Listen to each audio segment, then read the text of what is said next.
시청자 여러분 안녕하십니까? 10월 11일 뉴스 인사이트입니다.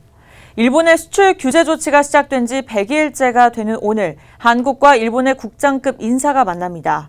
일본 수출 규제 이후 통상 분야에서 처음으로 이루어지는 한일 고위급 만남으로 어떤 결과가 나올 수 있을지 관심이 집중되고 있습니다. 김수현 기자의 보도입니다. 오늘 한일 간 양자 협의가 스위스 제네바에서 열렸습니다. 당사국 간 양자 협의는 WTO 분쟁 해결 절차의 첫 시작점이라고 할 수 있습니다.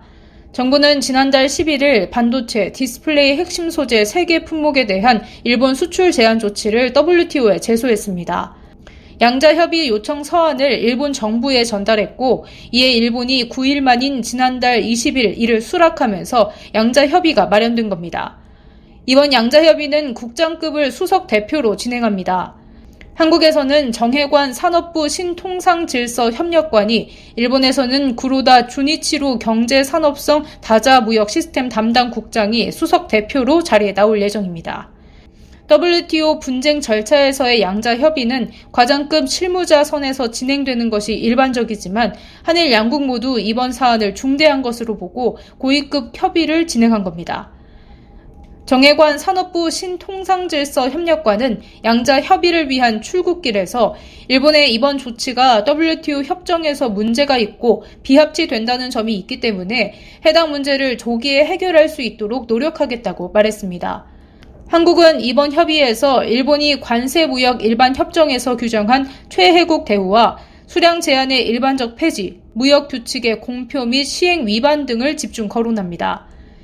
일본이 반도체, 디스플레이 핵심 소재 3개 품목에 대해 한국만을 특정해 포괄 허가에서 개별 수출 허가로 전환한 것이 최혜국 대우 의무에 위반된다는 점, 그리고 자유롭게 교역하던 3개 품목을 각 계약건별로 개별 허가를 받도록 해 수출입 허가 등을 통해 수량 제한을 못하도록 하는 조항을 위반했다는 것, 마지막으로 규정으로 되어 있는 일관적이고 공정하고 합리적인 방식으로 수출 규칙을 운영하지 않고 사전 예고도 없이 수출 규제 조치를 발표한 이후 3일 만에 시행했다는 것도 위반 사항이라는 주장입니다. 이에 일본은 수출 규제가 WTO 규칙에 부합하는 조치라고 맞설 것으로 보입니다.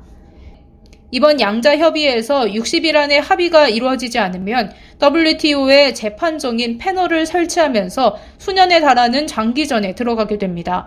이럴 경우 해당 기간 내에 국내 기업들의 일본 수출 규제 피해는 피할 수 없을 전망입니다. 일본의 수출 규제 조치 이후 국내 기업들의 경영 환경에 대한 우려와 걱정이 남아있는 상황.